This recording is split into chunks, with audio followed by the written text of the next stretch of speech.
Well, I am telling the truth. I've tried to prove that. What's going on up there could be the most important event in history.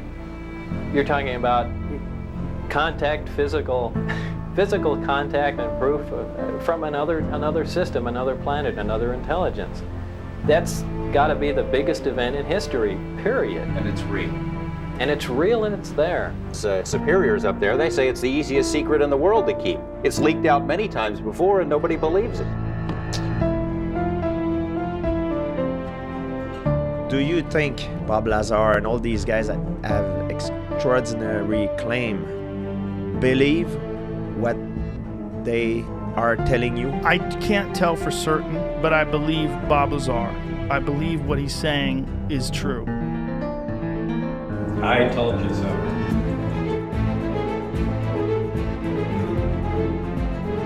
I think if you click this video, then we probably share a common fascination for the story of Bob Lazar.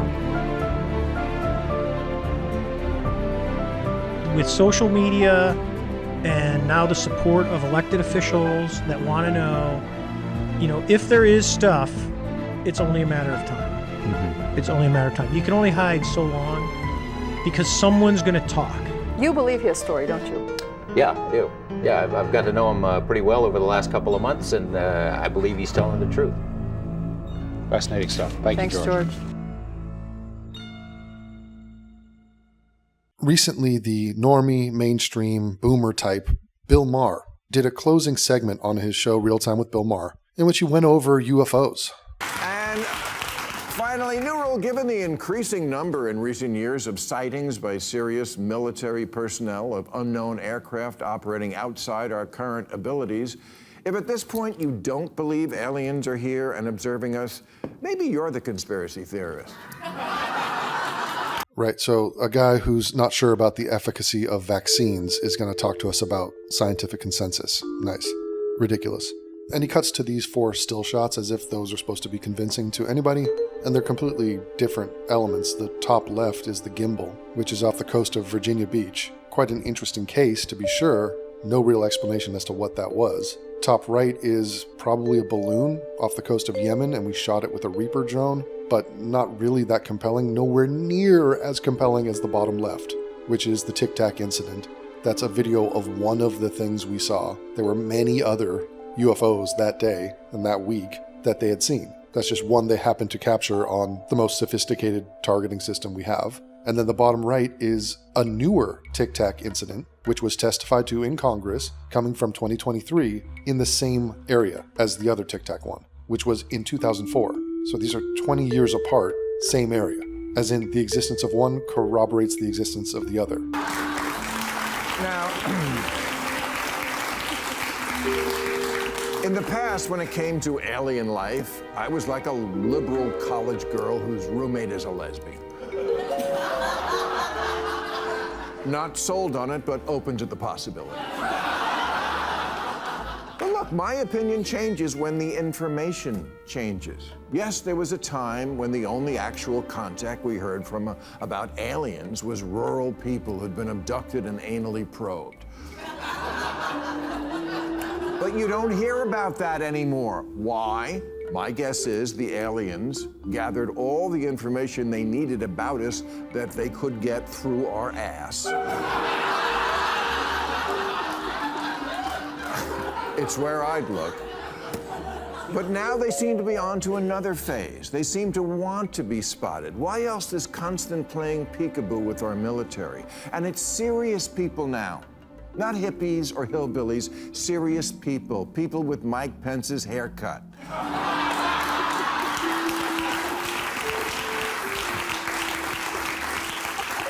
Who are saying that they keep seeing things move through air and ocean in ways that defy our physics. Military pilots who say, yeah, I saw something doing Mach 10 and then it stopped on a dime and disappeared. That's not a drone. That's not something from another country. Even Elon is like, not me.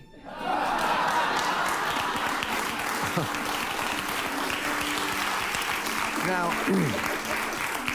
the government's official public line is, we don't know what these things are. But in private, what they say is, No, seriously, we don't know what the fuck these things are.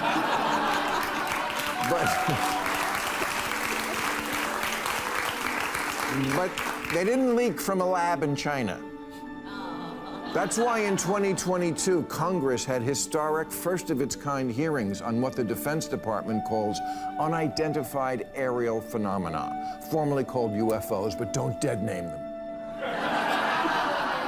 And again, it's not weirdos and beardos saying this. It's the guys with buzz cuts and security clearances who are spilling the tea. And politicians who you don't think are crazy people, like Chuck Schumer, Harry Reid, Marco Rubio, Kirsten Gillibrand.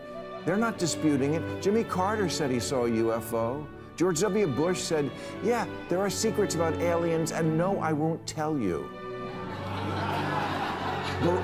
Barack Obama recently made headlines when he said aliens, quote, are real, but I haven't seen them. Former Director of National Intelligence, General James Clapper, is on board, and our current Director of National Intelligence has indicated that she believes in the possibility of alien life. Also, that it illegally voted for Joe Biden in Georgia. But look, if you don't believe me now, you will in June, when Steven Spielberg's movie called Disclosure Day comes out. This on the heels of the documentary from last year called Age of Disclosure. You get it? Disclosure? We're at the disclosure moment in human history. So can we cut the crap? They're here, they came in a sphere, get used to it.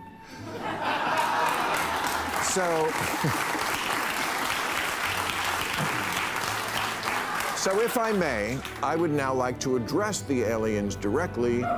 So Bill Maher is harping on the alien aspect of this, and I agree that there's a strong likelihood it could be aliens. It is a certainty that aliens exist and that the universe is teeming with alien life. The entire question is, have they come here? Because it's not a minor task to traverse the amount of space you would need to in order to get here. So either come up with the wormholes or stop wasting our time. Because there's a lot of people out there that want to believe, that believe in whatever, that are willing to just be deluded, that are not coming to their conclusions based on any rationale. And as far as the disclosure movies, the documentary about disclosure is disclosing very little. It's a lot of secondhand accounts and very little real solid proof. Well, we definitely have government agencies that are looking into this, and we have whistleblowers, but nothing really has been disclosed. Let's be honest. And the US government saying, yes, there are UFOs is as uninteresting as me saying, I don't know what this spot on my arm is. It's like, yes, there is a spot. I don't know what it is. That's not newsworthy. So the whole point is we got to take away the U out of UFO and identify the unidentified. So we need knowledge, not ignorance. And us announcing that there is something that we are ignorant about is not riveting or compelling in any way. We're ignorant about a million things. So let's work backwards and talk about what we do know and not what we don't know. And by the way, Steven Spielberg's movie is a fictional movie. So no, that's for entertainment. And he's been making alien-centric entertainment films for 50 years. Speaking of entertaining movies, I want to take you to a movie called Inglourious Basterds, where we have a situation where a British spy is meeting with some German counterparts in a basement bar in Germany. He's trying to put on an accent, he speaks German fluently, but his accent is a little bit hard to locate, regionally speaking. And so a German officer is suspicious. In der Öffentlichkeit im Gefängnis verbringen. Dürfte ich mich vielleicht erkundigen?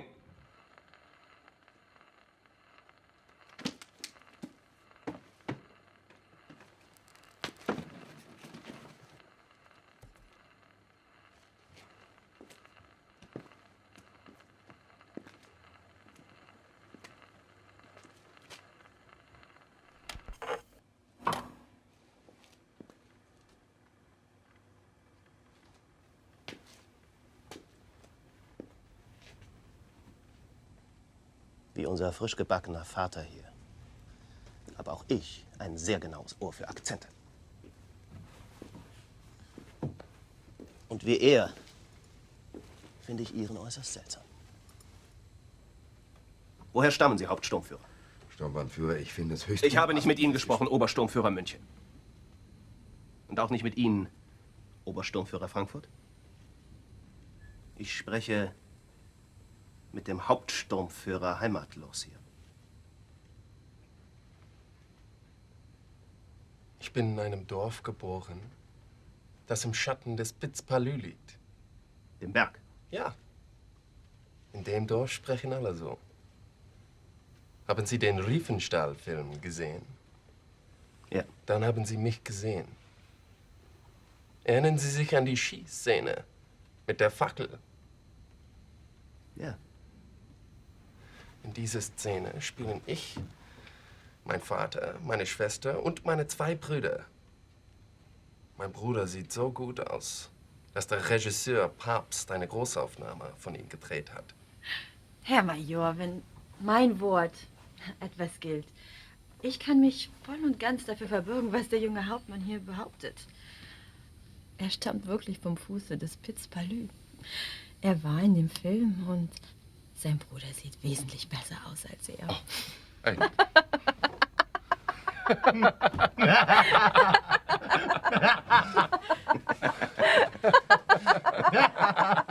Sie sollten mal besser zu Ihren Freunden zurückkehren. Meine Herrschaften, darf ich mich zu Ihnen setzen? Gerne. Wunderbar. Das ist sehr freundlich, Sturmbannführer. Erik, der 33er und frische Gläser. Wir wollen ja nicht, dass Sie den 33er hier mit Ihrem Gesöfter verseuchen. Wie viele Gläser? 5. Für mich nicht. Ich mag Scotch, Scotch mag mich nicht. Ich auch nicht, ich bleib beim Shampoos. 3 Gläser.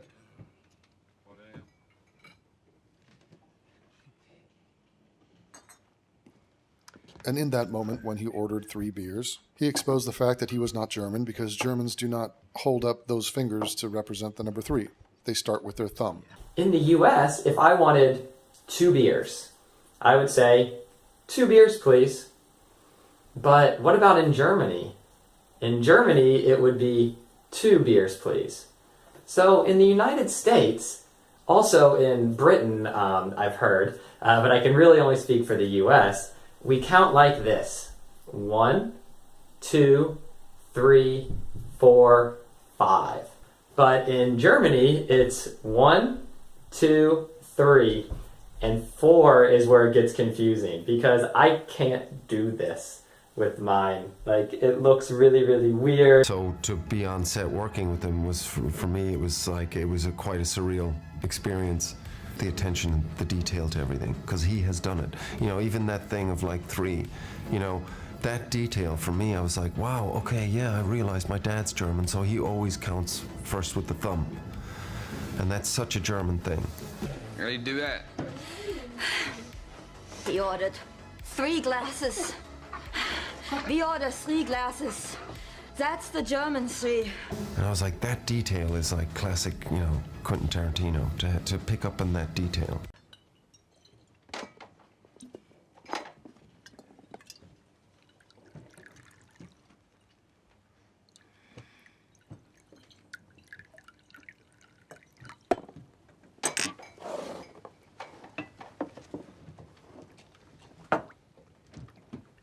Wovon er was mag?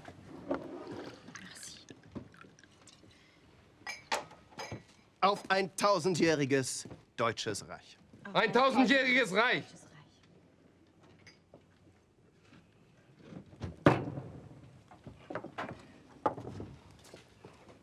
Ich muss sagen, ich habe genug von dem Affentheater. Haben Sie das gehört? Das ist das Geräusch meiner Walter, die direkt auf Ihre Hoden gerichtet ist. Ja. Warum richten Sie Ihre Walter auf meine Hoden? Weil Sie sich eben verraten haben. Hauptsturmführer. Sie sind so deutsch wie dieser Scotch.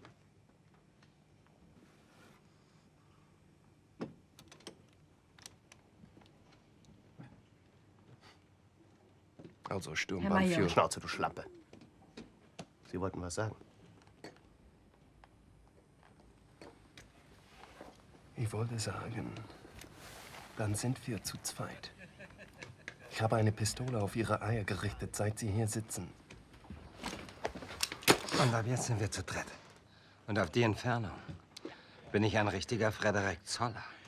Scheint mir ein bisschen heikel zu sein, unsere Lage. I'm reminded of this because it was a visual cue that let that German soldier know that he was in the presence of a spy, a non-German. It was the fact that his fingers did not take the shape of an L, with the thumb and the first finger, or what I would call the first finger, I guess the pointer finger, forming this L shape. Because he didn't see that, he pieced together the clues and figured out in his mind that this man was lying and he was not German. And so sometimes it's a little thing that you might otherwise have overlooked that reveals something major and is the key to unlocking a grander mystery. This is exactly how I felt, and I think it is my job and obligation to convey to you that I feel like I have stumbled onto something that is rather important and virtually nobody knows about this or talks about it. And it's in reference to the Tic Tac UFOs. The Tic Tac UFOs, very cool, interesting, intriguing. They look like cylindrical propane tanks. They look like Tic Tac candies. But really, for anyone who's watched the documentaries or heard the testimonies, it's not just a Tic Tac shape. They have two protrusions underneath them that are in the shape of an L. And much like the ordering of 3 beers in a German bar, the shape of your fingers might not matter, might be overlooked. It's a small thing. Who cares? What does it mean? Okay, so these Tic Tac UFOs, which are the most credible UFO sighting in human history, and it's not even close for them to hold that distinction, they happen to have L-shaped protrusions underneath. And everyone attests to that. It's not even controversial. Alex Dietrich, Mick West acknowledges this, David Fravor. The people that saw the high-res version of the original FLIR video, they all said it has these protrusions. Now, what does it mean? We don't know what it means. We don't know what those things are. So we don't know what the thing sticking off the thing that we don't know what it is either. But we do know what it looks like, and here's the greater point.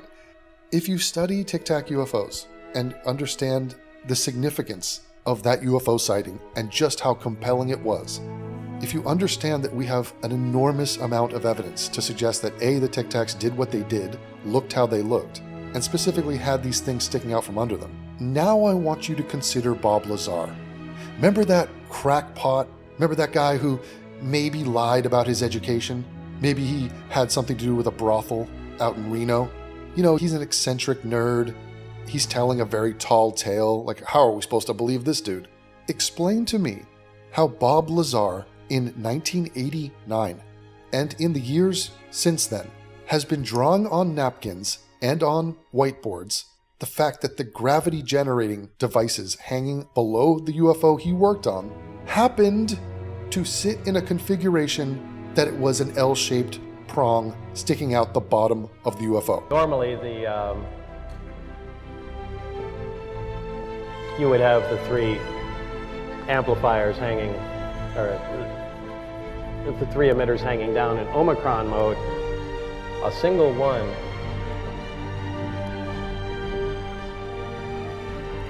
would swing sideways, and you would have the other 2 sitting like that. So now we are in the world, and I would like for you to push everything aside and put on your thinking caps. Look at this with an honest, sober, naked, doesn't have to be naked, just real interpretation of these facts. Bob Lazar is calling his shot and saying, our ship, the one I worked on, this is the configuration. An L-shaped protrusion on the bottom of this UFO is what made it maneuver through space-time in a way that was rapidly glitching and just darting around like a laser pointer. And that's what it used.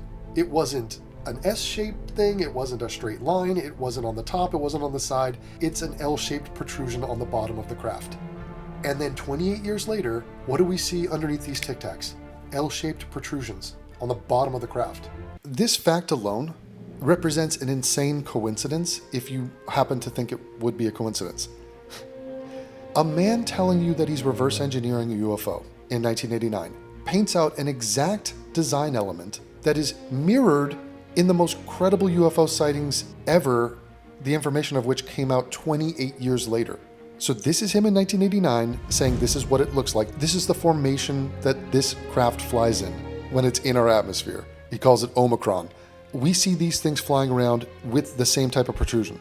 Just fathom the odds of this being an accident. Fathom that. Forget everything else you know about this guy. You don't have to trust him. Maybe he didn't go to Caltech or MIT. We know he was working at Los Alamos. We know that. There are people that saw him there. He gave people tours of the building. He's in an article from freaking the 1980s talking about how he's a physicist at Los Alamos. But forget trusting him. He's drawing out what the thing looks like. Now, this is a different UFO, I grant. It's not the exact same model, whatever, but if the tech is the propulsion system, and if it requires the thing to be in that shape to do what it does, and if he's specifically saying that, I mean, why would he come up with this lie? Why even mention this? Just say, it flies around, we don't know, or they all dangle, they're just three pointing down. I don't know. Why is anything coming off the bottom of this craft? Maybe it's not a lie, maybe it's not a story, maybe it's just him telling the truth. And he's like, look, I'm not saying that this is going to be confirmed in any way in the future. Bob Lazar has nothing to do with the Tic Tacs. He's in a desert facility outside of Vegas, messing around on a craft. These Tic Tacs are flying off the coast of San Diego. Years later, decades later.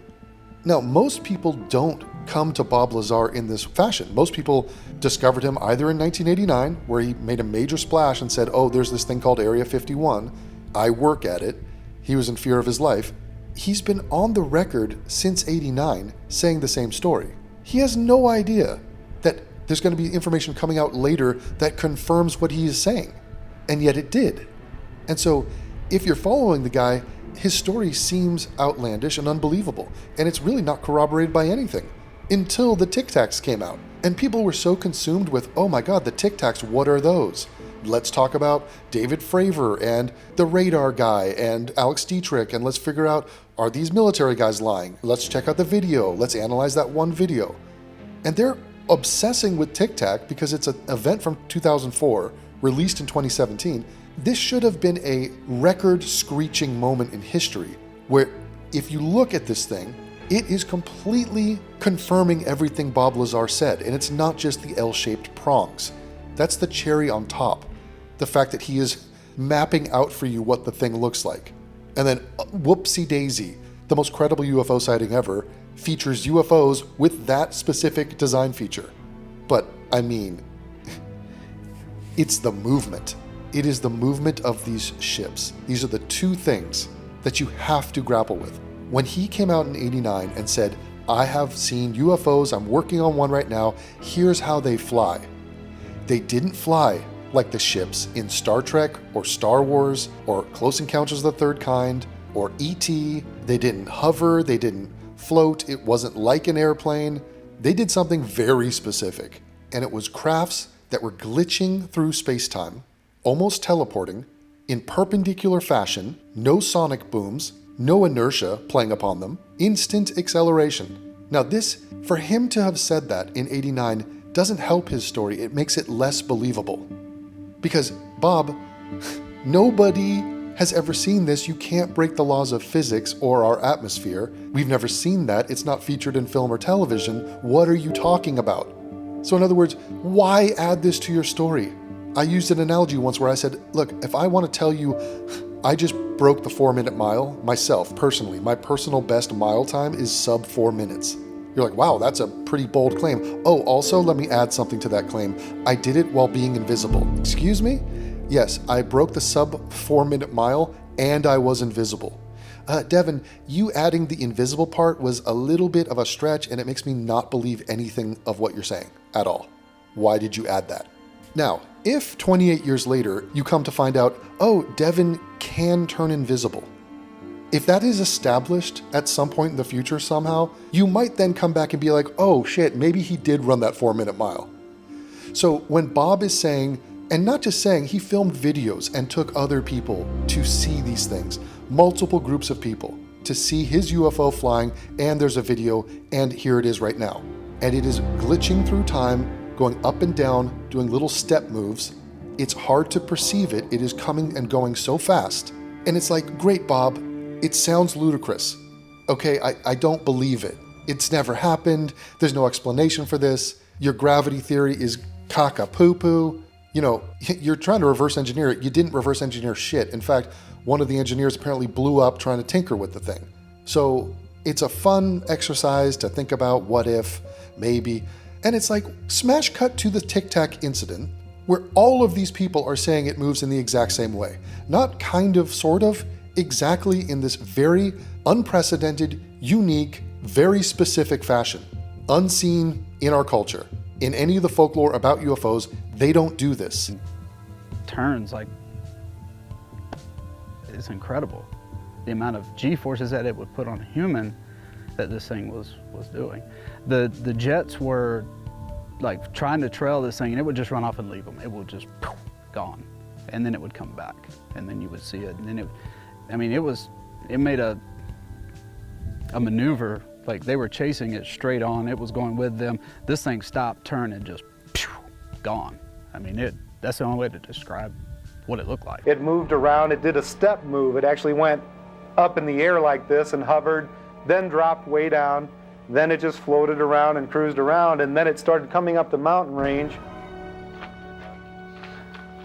No way. Did you see that move it did? No, I didn't. It went because like I kept it went boom. Wow, look how bright it's getting. Look at it now. After the third day, I got an idea that it might be close enough to just barely see it through these big, huge binoculars attached to the side of the ship. They're called big eyes.